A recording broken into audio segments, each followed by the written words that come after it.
hot diggity damn. It is October 18th, Smackdown After Show here on the Wrestling Inc. podcast and platform. My name is Flobo Boyce, and well, it is a crazy day for sports. We're going to break down all that stuff with SmackDown and everything else because I'm also watching the WNBA playoffs. But as always, I'm not alone. I'm being joined by someone who is just killing it in the game when it comes to sports broadcasting and presenting. And also, she was nominated for an Emmy once. Give it up for the Emily Mae. Happy to be back. Happy Friday night, Flobo. Yeah, I'm feeling. How you feeling? Are you good? I am good. I mean, it is. We did talk a little sports outside of wrestling. We're battling it out. Mets versus Dodgers today. The Dodgers really disappointed me today, but it's okay. We still got more time. Whoa. Mets got lucky.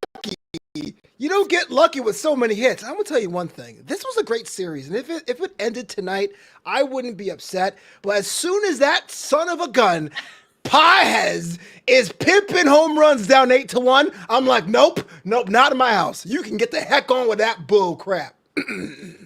Dang. Well, let me tell you, you were uttered.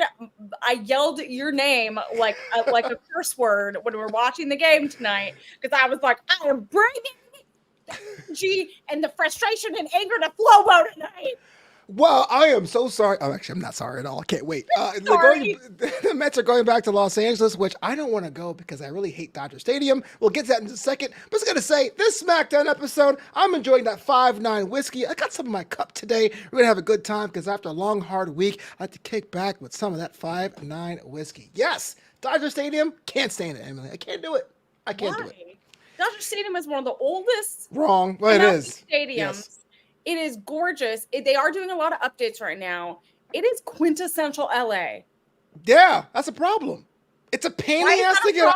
It's a pain in the ass to get into. It's a pain in the ass to get out of. It's literally the highest beer prices in all of Major League Baseball, and it's surrounded by an asphalt parking lot. You can't do anything before or after it. And if you don't have a car, be prepared to walk up and down the hill like Grandpa's old stories. I can't stand it. And it's 20 degrees hotter in the sun. You need to get more exercise, Flobo, and go on a little walk. It's not about me, all Emily. the stores you can go into. You can hang out in the parking lot. Tailgate. I don't understand what the issue is. Look, I don't even hate the team. I like the Dodgers team. The Dodgers team is great. But I'm saying is cathedrals in Major League Baseball are threefold. Wrigley, Fenway, or Camden Yards. That is it. Dodger Stadium is totally an old facility that's sun bleached. It's 10 degrees hotter. The sight lines aren't great. It just has this open. Sight lines aren't great. Are you kidding me? They aren't great. They're way too open. You have no vantage point. There's no bad seat in Dodger Stadium, even when you're in the freaking nosebleed section. Now, to be fair, Killer Demon says it's harder to get out of Citi Field. I agree also. I think Citi Field may be good in the park, but once you leave, it is kind of a sketchy neighborhood. See, I'm willing to admit the truth when things aren't good. I'm just putting it out there. I love the team, though. You don't understand all the tricks of the trade to go to Dodger Stadium. Like, I have all of the inside baseball of how to get there, how to park, getting your deals. So it's a long walk either way. If you park for free, it's a long walk. If you pay to park, you got to pay. It is just rough. I'm going to die on this hill, Flobo. So yeah, the hill at Chavez Ravine because the stadium is uphill, getting 10 degrees hotter from the sun. Here's the problem I have. You need more exercise, Flobo. Walk up the hill. Here's the problem I have because I like baseball, but I want more people to go with me. So I bring all my casual fans, and once they see it's like 20 degrees hot in July and they can't walk around, things are so expensive, it's hard to bring them back. That's all I'm saying. Okay, well, Flobo, you and I have not been to a baseball game together, so we need to change that. And I think I'll change your mind. Fair enough. Yankee Stadium, it's a fine museum, not that good of a ballpark. That is, I think, one of the worst modern stadiums for sight lines, really, because you get stuck behind pillars, you can get stuck behind the terrace, which is not that I do have to say, I went to the Toronto Blue Jays Stadium, and that was amazing, as well as the Cleveland Guardians this year. They have a really great stadium. So I've been to 24. I haven't been to those two, though. I have 6 left on my list. I haven't been to Cleveland or Toronto. We'll compare lists. Yeah, exactly. And Killer Demon says, getting home from the 7 train from Citi Field is a nightmare. Agreed. I live in my family lives in Brooklyn. I get it. It's not great. And it's worse because I live in Brooklyn, which means I have to take a train to 42nd Street in Manhattan and then go to Queens. Yeah. Well, you get ready for SummerSlam because that's going to be crazy. Oh So. yeah, that's in MetLife, which I would not recommend. Okay, so this is a wrestling show. I do hope this goes 7 games. It's good. It's better for baseball, even though I know that you and I have different team alliances. I think this is kind of 2 great stories in the postseason, but that's all right. Go Dodgers, Ricky! Stop, Ricky! You Go know what? Dodgers! Love you, No. Ricky! Hey! We're not the bad guys here, all right? Hey, it's a win. Like either way it goes, it's a win for baseball, right? We all love baseball. We're enjoying it together, even when we're, mad at each other. But it's all in the fun of the game. Yeah, Yankees suck. All So right, we lose and I cry. Yeah, exactly. Until next season.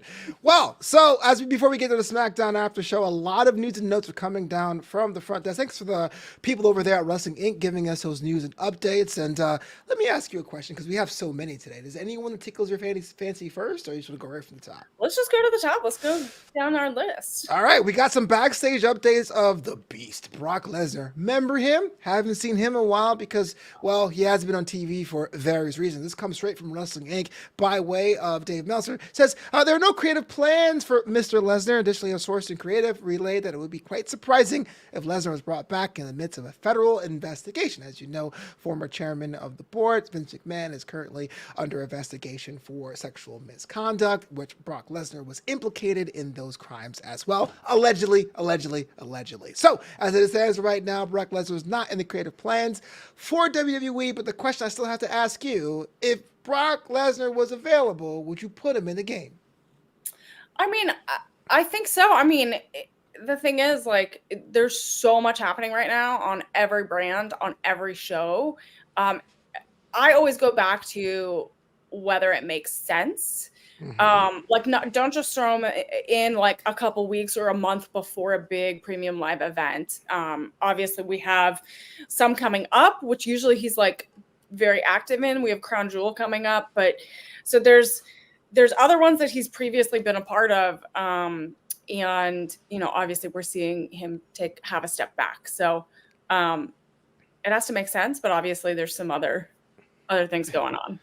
I gotta say that this is they're not paying me to say this, but I suffer from migraines, and these are migraine glasses from Theraspecs. Again, they're not paying me to say this. It's not advertising. I wear them. I think they're pretty cool. It makes me look like I'm a futuristic superhero. And you kind of look like Kike Hernandez with his cool new glasses. Kike, I love his walk-up song. I hate the fact he's somehow the man in the postseason, but he and I have the same birthday. So really, yeah. My baseball birthday twin is Carlos Delgado, former Met, but that's just me.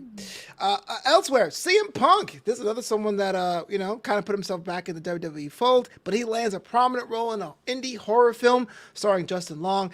For those of us of a certain age, you may know Justin Long from Die Hard 4 or those Mac vs. PC commercials from back in the day. But according to the Hollywood Reporter, Punk will star in an upcoming indie horror feature titled Night Patrol, starring alongside the likes of Justin Long, Dermot Mulroney, and Jermaine Fowler, as well as musicians Flying Lotus, YG, and Freddie Gibbs.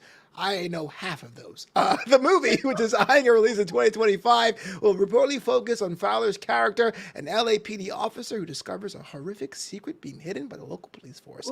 CM Punk acting chops. Okay. Yeah, I'm for it. Like, I love all of these WWE stars branching out, getting their big movie deals. We've seen, Drew McIntyre. We've seen, Becky Lynch went off and did some stuff. I'm ready for it. Let them all take over Hollywood. Really? You're not worried about like wrestlers being seen as like not good actors or whatever? No, because I think, you can make an action film and do, I think the cop role is kind of great for CM Punk. That like detective cop series style of work would be really great for him. I think you can't judge until you see it, So yeah. Fair enough. Shout out to Killer Demons. I'm actually from Flatlands myself. My brother went to Shippensburg Bay High School before it got defunct. But yeah, I actually like some of the wrestling movies. I think they're kind of like their own little subgenre, like the Marine. Yeah. I think 6 is where they stopped at. I think it's up at 6. And, what's Mick Foley did all like the Santa movies, right? You know what? I don't even know, but that totally seems on brand for him. Did he play Santa? He should be Santa. He's the kind of guy that plays Christmas music in July. You know what I mean? Like, that's what's up. But CM Punk definitely looks like somebody who can totally be not necessarily the guy being the demon, but the guy being like, what's going on in that house? What's going on? What's behind the door? Right, Like I can see him on Law and Order. Danny Cochran, I'm anti-Punk in every form of media. Wow, Wow. You mean CM Punk or like the Ramones, man? Why you a hater? That's crazy. I didn't know the hate was real. You're like Jack Farmer. He's the biggest CM Punk hater that I know. Shout out to Jack Farmer. He knows I say this to his face. Elsewhere, ex-WWE star and Hall of Famer Rob Van Dam and his wife Katie Forbes launched Only Wrestlers, the subscription service, taking on the cue of such things as Fangraphs or OnlyFans. Only Wrestlers will be a destination for fans to interact directly with wrestling talent, of course, with the subscription model, because nothing is just paid once these days. It's always monthly charges. Now, Emily Mae. Now, the surface, I go, of course there is, but to be fair, you are also a creator that also uses some fan support. So talk to me about this, the idea of getting that fan support and launching your separate platform. Is it good? Is it bad? Would you tweak it? Yeah, I mean, it's so I have mixed feelings, right? Like as a content creator, as someone that's always putting out content, you always have to find more platforms, right? More the merrier, I think. Like more fans you get to interact with, either different fans, new ones. So I think it's always great to innovate and create new platforms to do this. And the wrestling community is very unique. So having a specific place where wrestling fans specifically, because you have platforms that like talk about all sports, right? Basketball, baseball, you have your Discords and your Reddit threads and all that. You can go and do that, but like, where can you exclusively share just that, or even put exclusive stuff that you don't necessarily want on the full public platform? So I have mixed feelings of like, how do you regulate it? Like how do you moderate and make sure that it's like safe content? So I'm always concerned about that. And productive conversations and not, but again, it's one of those things you gotta kind of have to see what it questions into. Because I'm not popular enough like yourself to have fans, right? Oh my God. Flobo, I'm your number 2 fan. Oh, thanks. See, heard that, Mom? She's working her way up. No. But, okay, so I have 2 questions. One, is wrestling fandom, like the fans are interesting, we're crossing over, there's more of us, but in the grand scheme of things, is it too niche? Like if I was a wrestler, wouldn't it behoove me to be on a normal platform to get cross-section of things? And 2, is there an obligation then after a while to do risque stuff?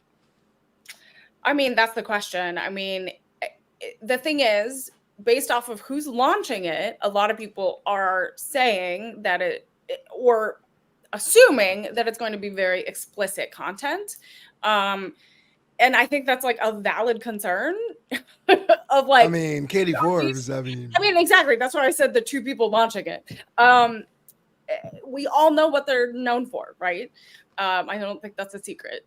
So it's just whether the people signing up are going to at least eventually do that, if that's what they're signing up for. So again, it's everything. So like anytime you sign up for a new platform, think about who you're marketing, what you're comfortable doing. Like it's all part of your brand, and whether you're comfortable as an individual brand doing that, that's solely up to you. But I'm interested to see who signs up, what will be available, and the tiered system, like, eventually you're going to have so many platforms you're paying for, like all the streaming services, all the wrestlers you're giving $5, $10 to their Patreons, to all their stuff. Like eventually it's going to be like hundreds and hundreds of dollars a month, right, for individual people. So it's like, how much can you give? Chat, I know times are hard, but if you let us know in the comments below who is someone you would pay a monthly service to get exclusive content, let me know. Like, I don't know if this is a bigger thing or less thing. You can also pick Emily Mae. She's definitely an option. Ooh, I have a few subscribers. Wow. All right. Well, what do you give them? Wait, that sounds bad. What do you like? What is on your platform? I mean, what is? Well, I mean, you do like behind the scenes stuff, like exclusive interviews, just like things that I don't normally post. Sure. Like I struggle with that. I had a Patreon during the pandemic. I think a lot of us did, yeah. Yeah, but it was kind of like, I don't know what people care about me or whatever, but it's fine. And lastly, here's kind of a story in the fun department. Joe Hendry, that guy, the most viral sensation of 2024, has came out and said this. He's actually going to submit a remix of his theme song, I Believe in Joe Hendry, for the Eurovision competition.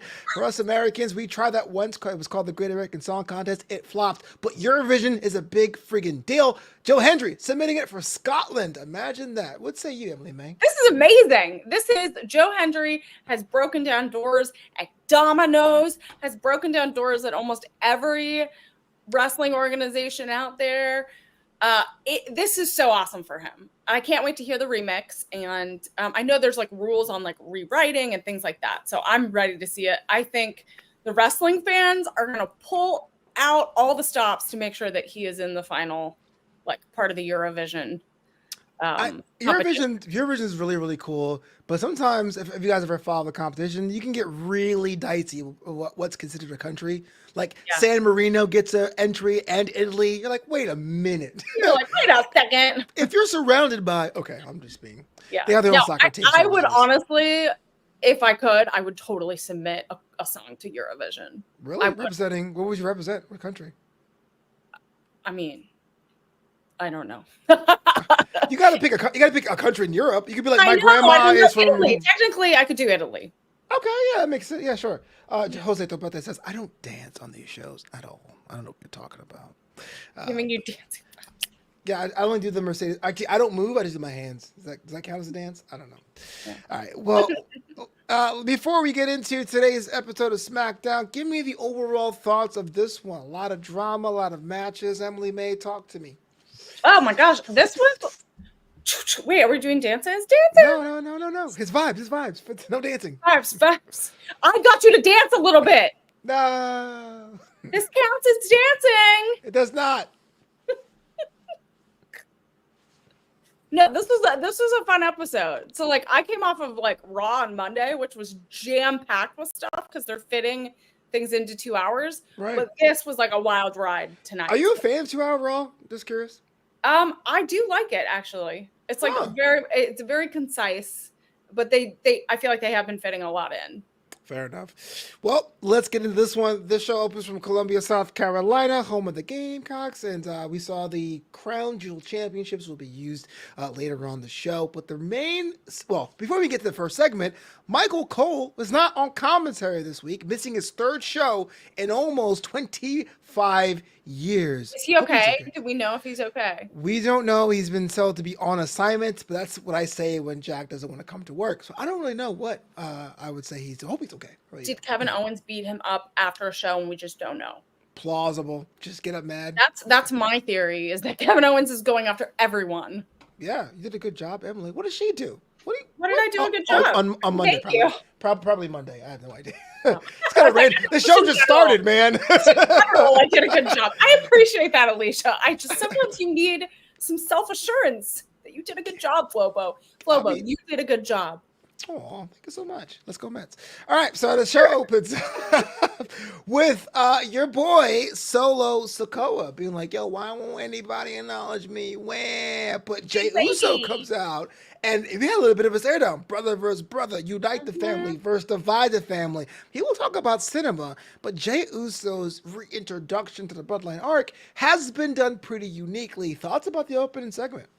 I mean, this set up the whole tone of the episode.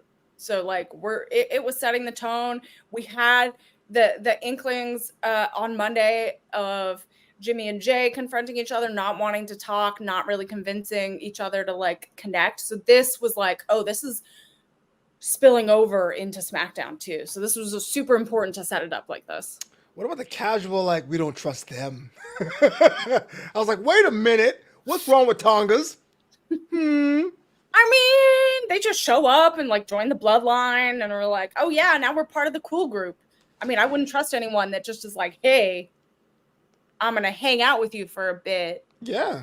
I don't. Look, I want to say I feel sorry for Solo Sikoa, man. I mean, he's the tribal chief. Everyone's struggling to acknowledge him. Like, I don't understand what the big deal is. You know what I'm saying? Wait, did you just say he's the tribal chief? Yeah, he is. You see, he has a Ulafala. He has his finger up in the air. No, Tribal chief. Why won't anyone just? He's the self-proclaimed, self-assigned tribal. Okay, chief. so he is not the true tribal chief. Who is then? Because the Ulafala says the tribal chief gets to wear those. No, he took the Ulafala. Right? That means he took the crown, which means he's the tribal chief. The people have to assign the true tribal chief. Who? You know who! Shout out to the New Day. I'm just saying, I feel sorry for him. The crowd is booing him. He's letting them know what his job is. It's gonna be all heated up. Yeah.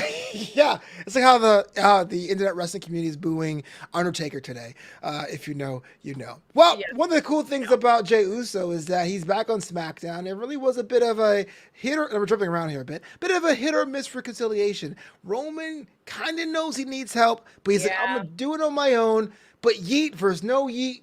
Jay is like, I don't want to be part of this. Jim is like, we should be together. I don't know, man. It's like bloodline family values. I know. And that moment where Jay, this is what I mentioned, is that it's earned and not taken. Right? So in this whole, like, there's always a place in the bloodline, but like, is it the right section of the bloodline, because this bloodline goes far and deep and wide across the world. So which side are we going? So let's get to our main event. Like let's skip over to SmackDown quite a bit. And so there was this whole thing about Roman's going to acknowledge Solo, which is to me ripped right out of the Attitude Era. Tonight I'm going to acknowledge Solo. So we're watching this. He goes, I acknowledge you, and then he reneges it because Roman Reigns is such a terrible person, couldn't even go through with it, and he gets beat down for his efforts, as he should. And so Roman ends today getting beat down with the true tribal chief. If I'm Roman Reigns, I should just give up, right? No, you don't give up when you have the right and you have been the main tribal chief. You don't give up, Flobo. I don't know. I mean, the Ulafala guy beat you up. That means you shouldn't try again. But it was like 5 against 1. Oh, and where was Jey Uso? Well, Jey Uso probably got stuck at catering or something. Not acknowledging the tribal chief. That catering's good. You got to acknowledge it. It actually, people make catering jokes, but I had the pleasure of seeing WWE catering because everyone's in the peak physical condition. Legit. They give you options, bro. They really do. Legit. Like that chicken, like I've had it in boxes. Yeah. No, that's how you do it. You're like, I'm here to be a production assistant. Ricochet, huge cereal guy. I don't know if you guys know that, but so as SmackDown ended today, we saw Roman also kind of realizing that Jey is in the Lamb. Now, I know the time being, if you're skipping ahead, Jey's going to come around, hopefully. Jey's going to hopefully come around. Yeah. But if you're Roman, who else is on the table to draft to take on this new bloodline, do you think? I mean, you have to have The Rock. Is he? The Rock was the final boss. He came out kind of heelish in Bad Blood. He did come out heelish, but I don't know. I mean, maybe The Rock needs to make that decision too. But Jey needs to make his final decision of what they're going to do. Maybe it's Jey is with The Rock, maybe they're together, and then it's Solo and his crew, and then Roman's just by himself. Maybe there's like a 3-way bloodline feud. Right. I mean, I like it. But I think if people just acknowledge Solo, then it would be easier. I mean, I'm just saying. But he's not. He is, like, no one is behind him. I am. Yeah, okay, one. But, like, you heard the crowd. They're booing him. Like, this is not good for the sustainability of the bloodline. Fine. You need a leader you like. I want to see how it unfolds because it really, I know we want Bloodline versus New Bloodline or Bloodline versus Bloodline 2.0. Yeah. We know we've got the Usos coming back in the mix, but you got to show me who the army is going to be. The poster has 4 guys on one side and 2.5 on the other. I think there's going to be more. I think there's going to be, that is my, the Royal Rumbles in January. Right. But who's on the table? Who are free agents? Sami Zayn? Please don't say Sami Zayn. No, he's Naomi? on. Nia Jax? Like, remember we talked about the female bloodline potentially being integrated. Nia mentioned it in an interview. Maybe there's some female Bloodline members. I don't know. Chat, let me know who else is also in the roster because I like the idea of having female Bloodline members, but I just see like who's gonna match up against Jacob Fatu, right? Like I can't see who that would be. Bronson Reed, that's a different tribe altogether. Okay, we gotta move on to the first. Sorry, there was so much to unpack there. I knew that it would get me heated. So yeah. Oh yeah. Okay. So they got the Jack Farmer marks in the chat appeared. Tazawa is ready. Yeah. Okay. Tazawa. Now you gotta do the dance. There is no dance. Dance. Anyway, our first I don't dance. Yeah, I like the Mets. That voice is so accurate. I like the Mets. I hope we win. That's welcome to my Tinder date. Okay, so two triple threat tag team matches were on the docket tonight. The first one, kind of the old guard, Street Profits, DIY, and Pretty Deadly, which is kind of interesting because we haven't really seen Pretty Deadly in a match in like close to 2 months. But they got involved in the decision both ways. Street Profits and DIY got pins on the guys making the musical. Referee's discretion. Jessica Carr says DIY gets the dub. Question: are the Street Profits justified in not being named the winners of this one? Okay, so this, I mean, if you go back and watch it, like they seem to be pinned at the same time. Mm-hmm. So again, it's a ref's discretion. So I think there's definitely going to be some animosity between Street Profits and DIY because this is really kind of not, and maybe there's some things with the ref. This is kind of the first time I really saw something like this happen recently in kind of these triple threat tag matches that this is, you got to make smart decisions as a ref and strategic decisions with the moment. And so I don't know if Jessica didn't see it. This is going to cause some animosity definitely between the tag team. Hey, you know, you and I are purveyors of kayfabe, but when DIY won the match, did you pop? Not really. Womp womp. I kind of was rooting for the Street Profits, but so that's why I was like really kind of frustrated with that decision at the end. So this actually pays dividends later because we have another triple tag team match. But that's a question I've had on the show for months, and I don't want to pile on the DIY, but they have come back. They have had a run with the new SmackDown Tag Team Championships. It's over. They're clawing their way back into the division. It looks like they are not going to break up, but it seemed Columbia, South Carolina, a city I assume will be pro doing things by yourself, to not give not one or two craps about Tommaso Ciampa and Johnny Gargano. Is that a problem for SmackDown? Should they worry? I mean, I think I think they're obviously pushing them to continue in the tag team division. So I don't think they have anything to worry about right now. But I think they need to worry about the tag teams that are angry and frustrated with them because they need to watch their back as they move forward in the, in this, what are they calling this? A tournament? It's just two triple threats and the winners. Threats in the winter, yeah. So, well, I'm Flobo. I like the Mets. Let's, you know what? Let's I like wrestling. I like your wrestling. I swear to you, I'm a journalist. Let's get to the other bracket. I'm a professional. Yeah, I'm a professional. Not even close. I sound like a Muppet.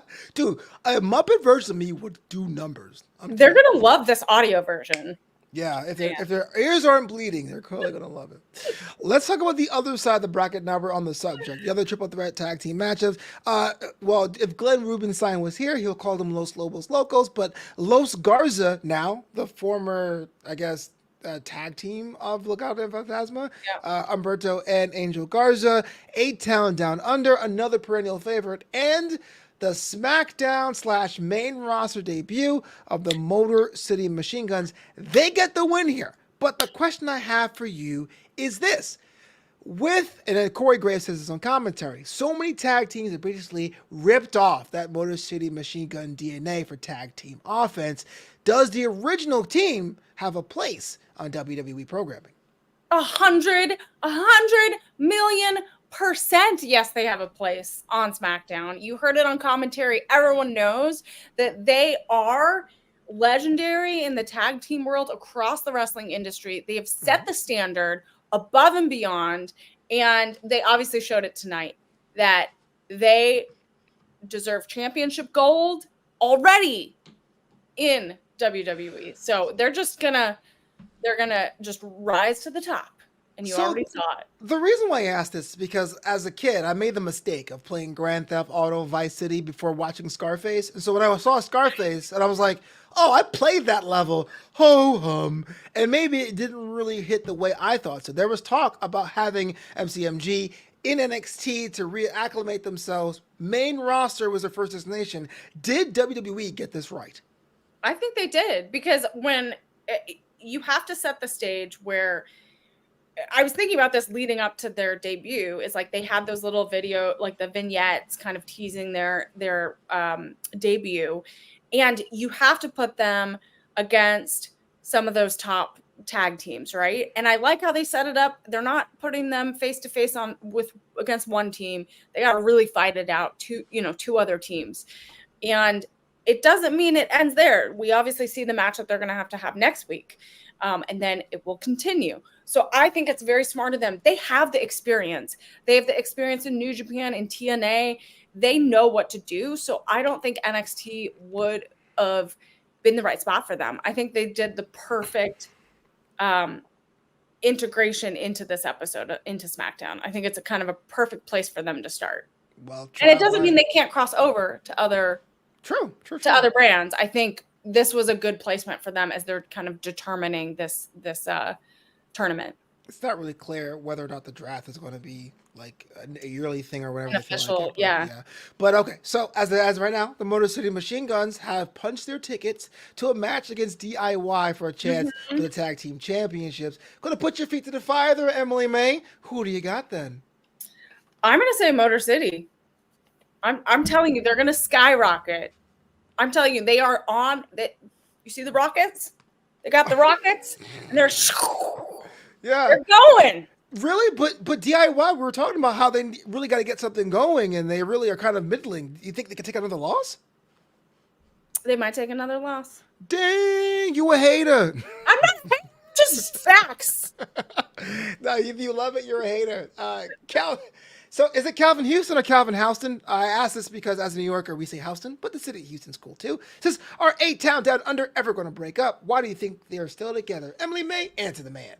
Oh, I love A-Town Down Under. I'm Flobo. This is my Australian impression. Say it like that, Flobo. I think they're stronger right now as a tag team. I don't think they can have a singles run, separately right now. So I think that's why they're still together right now. Why do you think that is? If this is the best wrestling roster on the planet, why do you think they need to be together? Flobo with the tough question. They're not tough at all. Just be like, I like them, and that be it. I mean, I like them together. Like they're all right, moving on. It's that comedic tag team. You need it. So yeah, for real. You need someone to sip on banana peels and like take pins. They have their little show and all that. It works. And speaking of sipping on banana peels, let's take it over to the women's division. Piper Niven with her best friend Chelsea Green had a match against Lash Legend of Meta 4. I say that because last week they were branded the Meta Girls. I guess they got thrown out already. Lash Legend, someone who has been knocking around the NXT for about 4 years, gets the win over the very game Piper Niven. In fact, I think Piper outweighs her by like 25 pounds. Having her over the shoulder shows her raw strength. Question for you, Emily Mae, because you're a women's wrestling expert. Is now the time to invest in Lash Legend, and should we be worried about Piper Niven? I mean, this was an incredible showing of Lash Legend's strength. Like, she tried the first time she picked up Piper Niven, she didn't quite get it. She struggled a bit, but then the second time she got it. And this is just, I had this inkling when this match was set. I was like, I think this is Lash Legend. Like, it's her big singles match, not doing the tag team action tonight, like previously seen. But she took out Piper Niven, and this was a huge win. And what I liked is that this showed, it showed kind of the Bianca and Jade, like, hey, I have something to be careful of. So yeah, what do you make of that? Because the women's tag team titles are the only tag team championships that can go to all three brands. Lash Legends move up to SmackDown. They get a win over Chelsea Green and Piper Niven. Is this the match you want to see sooner or later for some build? What say you? I mean, we already kind of saw this on NXT, this building, and Raw, kind of this fallout of like that these tag teams, Bianca and Jade, can go anywhere, right? Can defend it, can challenge. And I think that's going to make a stronger women's tag team division. And I think Lash Legend is ready. I think this was an amazing, amazing moment for her. But it shows she could do tag team work and be a contender for singles competition. Yeah. And I think that's powerful to see that. So, yeah, I think it showed like Jade and Bianca were impressed, but I think slightly concerned. And I think it's going to make them stronger as a tag team when they have to continue to fight against these up and comers. Well, for me personally, actually, before I say that, thoughts about the new NXT presentation, the silver and black, the new titles. Are you a fan? Not a fan? Is it fresh? Not fresh? I like it. I mean, I think it's super sleek. It's going back to basics. And I like how they're bringing some of the main roster talent in to kind of challenge some of the talent that's from NXT that's ready to not maybe go to Raw and SmackDown, but at least face them in an NXT ring. So it's giving them a little taste of that. So back to Last Legend. I just wanted your take on that. I like Last Legends having a chance in the sun. I'm not sure what's going on with Metaphor, whether they're going to keep them together or break them up. I'm not sure if Noam Dar is going to be clear to compete. Of all the women that get compared to Bianca, I really believe Lash of 4 years ago was the most like Bianca. She was very much like, you don't go here, whatever, skirt, very much what she was doing the lashing out era. We don't really know what Last Legend's character is, but she's a powerhouse in a brand that really needs it. You got Raquel Rodriguez on Monday. I think SmackDown will get a powerhouse, especially because Jade Cargill is in the tag team division. But the question I have then for you is that it looks like Bianca and Jade is on a collision course with Lash. Will she be doing herself a disservice being that tag team with Shakara Jackson, or would you break them up now to have them build up their solo careers? I mean, I think that's what they're testing right now. They're trying to see, like, okay, are they stronger as a tag team? Do they do some single, just like we saw Bianca and Jade do some of that as well, where they're like, they work as a tag team or they're separate. I think right now they're trying to figure that out. And Lash Legend, her character work has kind of shifted. So it's more about her strength and power in the ring than it necessarily is about character right now. And I think that's what we're noticing, especially tonight. We saw her just focus, like zoning in on getting that win. And I think that's what's happening right now. And so I'm kind of on the fence right now. I'm not sure exactly what direction they're going to go, whether they're going to break up. But I think they obviously have a lot of things happening in NXT right now. And I think they're going to go back and focus on that. Kyle Wolf. That is a very deep cut reference. But Kyle Wolf says, do you think Zilla Fatu will join good WWE and join the Bloodline? Yes. That's how it is. And Michael Mayo? No, he's French, right? Mayo. Says, so cool to see you both in person, but we're on a computer screen. I'm not sure what you mean by that. But hopefully someday we can see you. Someone watching it? No. Hey, you got fans. I don't. You let me know.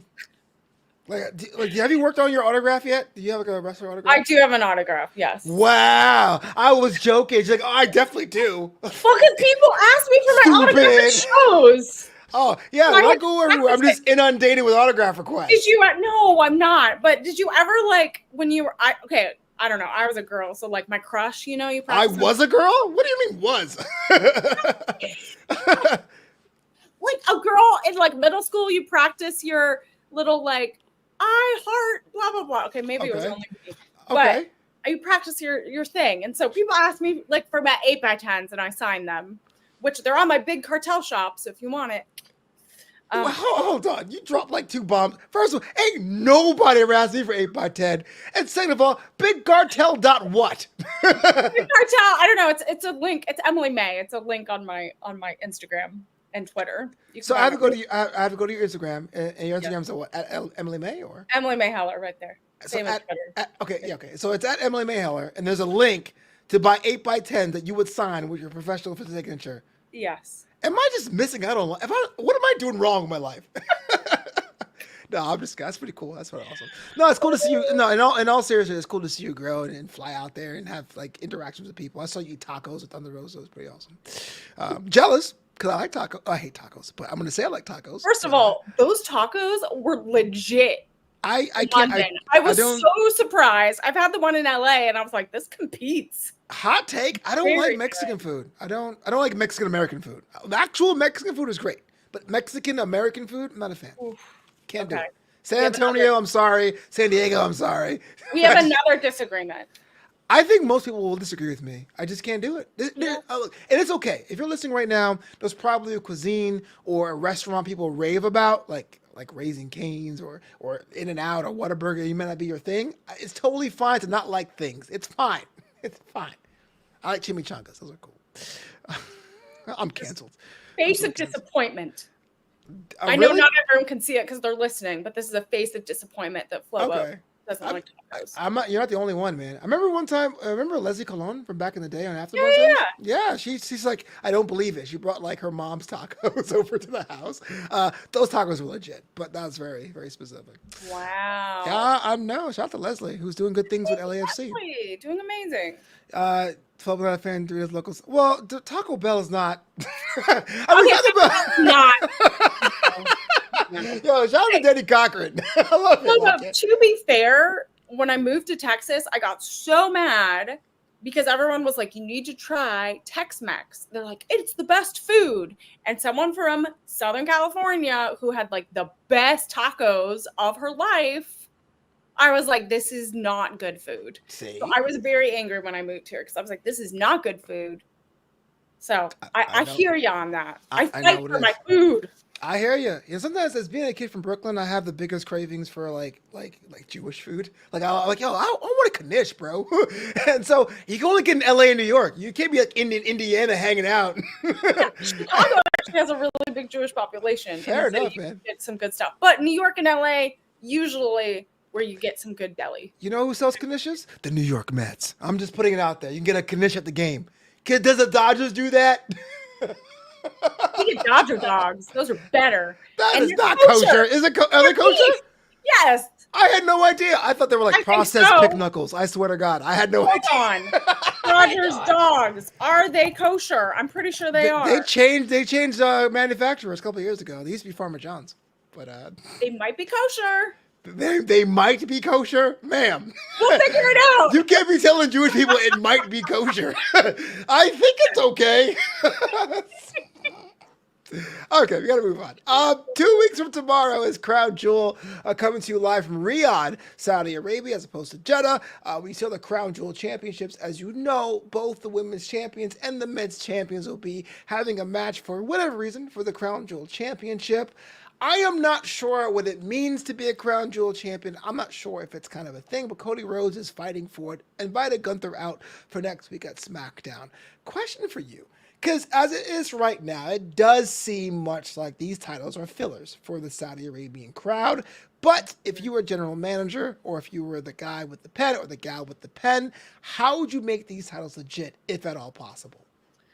Well, that's the thing. I feel like we're still trying to figure out. I mean, it's a huge title. Now they said it was 150 carats. I think before they said 50 carats. Now it's 150 carats. So it keeps going up. You saw the security guards lock it up, bring it out, showcase it. They have to, I mean, the way to do it is to have the top champions go after it. That's how you legitimize it. Okay. And you make it, there has to be some ultimatum. There you go. I was like, what's the word? Mm-hmm. Something to legitimize the reasoning and opportunity and cost of why they're doing this, right? So right.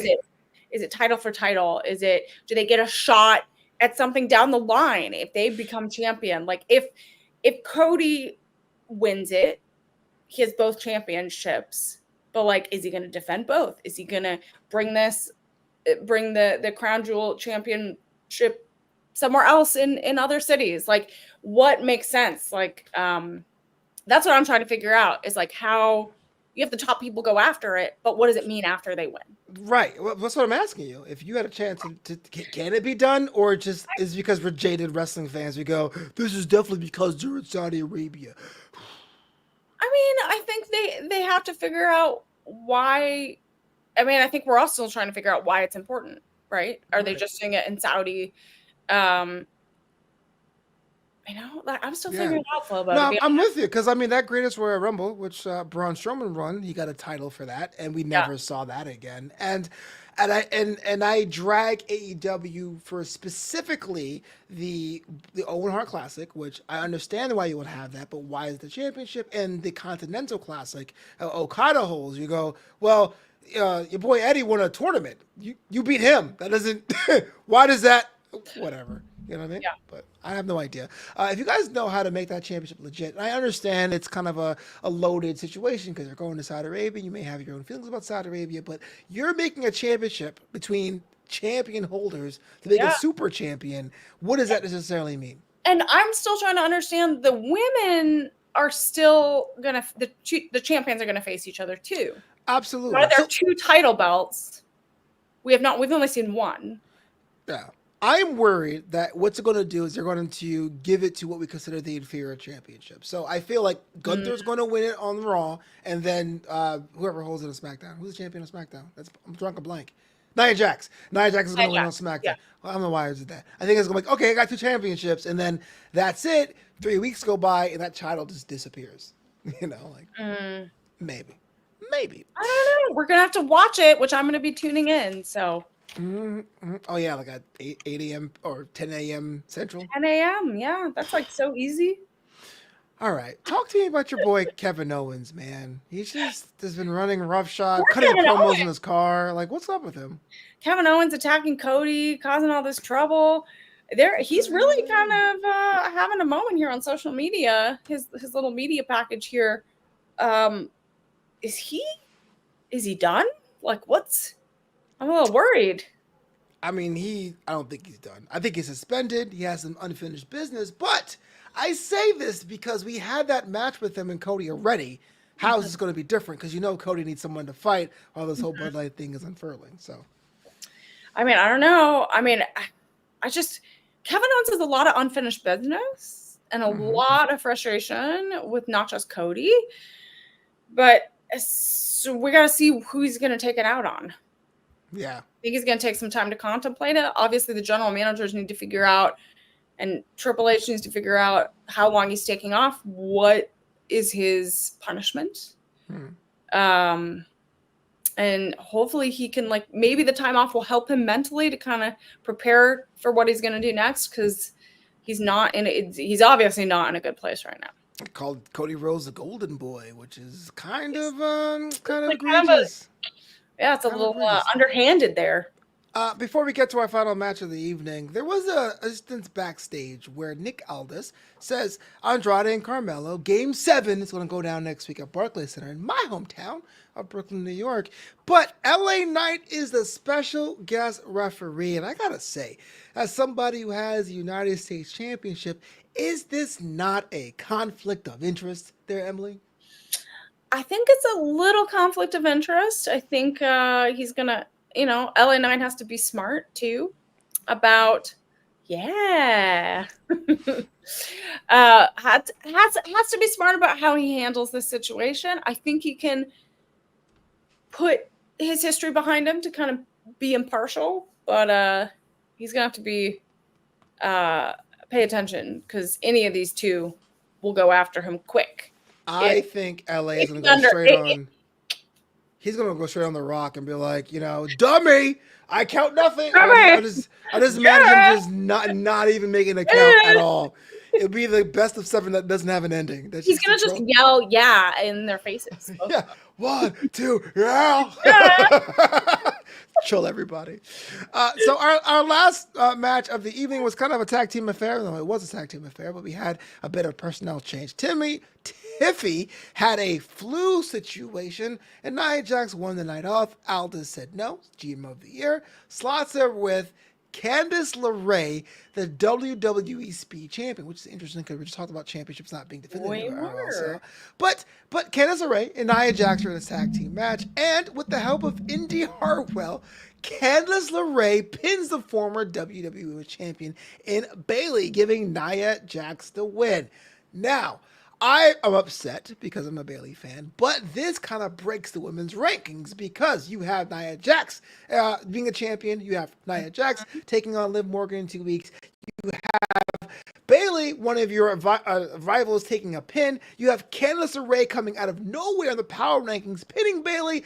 And of course, you have Tiffy time with the briefcase off camera.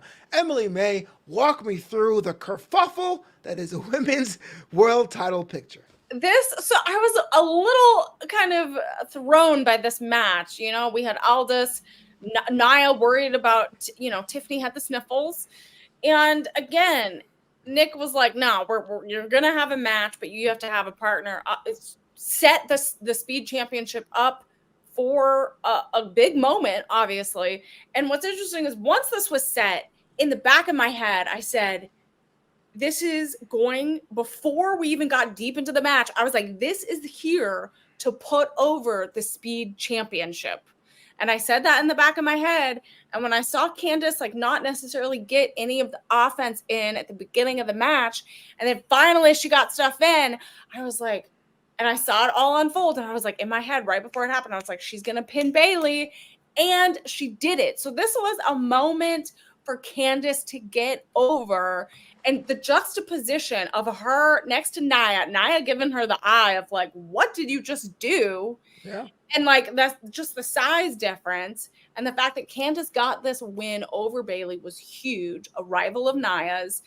And this was really just a big moment for them to add legitimacy to the Speed Championship and to get it integrated onto a show, because we haven't really seen it highlighted that much. So I like it's starting to really build momentum. I gotta be honest with you, Emily. I had no idea who was the Speed Champion on either side, and they told me. I was like, "Oh, well, totally. Of course, it's Candice LeRae." So maybe you're right, but I gotta say, the show looks like it's going to be strictly on Twitter or X or what have you. Yeah. Will it be beneficial to have a championship where the rules are 3 minutes or less? I mean, I think you have to be smart about what you do in those 3 minutes. And Nia kind of was snarky about it to Nick Aldis or to Candice, oh, well, you got to lose or something in 3 minutes. I don't remember exactly what she said, but she was being snarky about the 3 minute timing thing. So they're really leaning into that. And they're leaning into the fact that, okay, it's on Twitter, but how do we integrate it into programming? Because I think that's what they've had trouble with, on NXT, the Heritage Cup and some of the other, the 24/7 title previously, they've had trouble kind of bringing it into the fold. So now they're finding fun ways to highlight the champions, and I don't mind it. And because this was not a high stakes match, you have your Nia versus Liv in a few weeks, that's what everyone's looking forward. So give Candice some wins.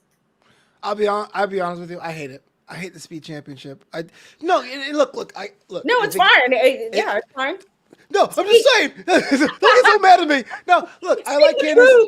I like Candice LeRae and all the opportunities you want to give people in the roster, but when it comes down to it, it's a fight. So the idea of being oh yeah, there's a possibility that everyone who can go 25, 30, 45 minutes just get destroyed in a minute and a half. I go, wait a minute, how? That's why I hate Iron Man matches, because there are moves that never get pins, like SOSs and side effects that will knock someone out during an Iron Man match. Wait a minute. No.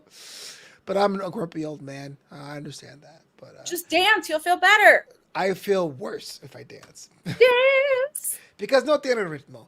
Emily Mae, this has been SmackDown for October 18th. I know the Dodgers are going to be having a good time this weekend. Will you? Yes, I will. I'm working some amazing wrestling shows this weekend, watching the Dodger game. It's going to be a great weekend.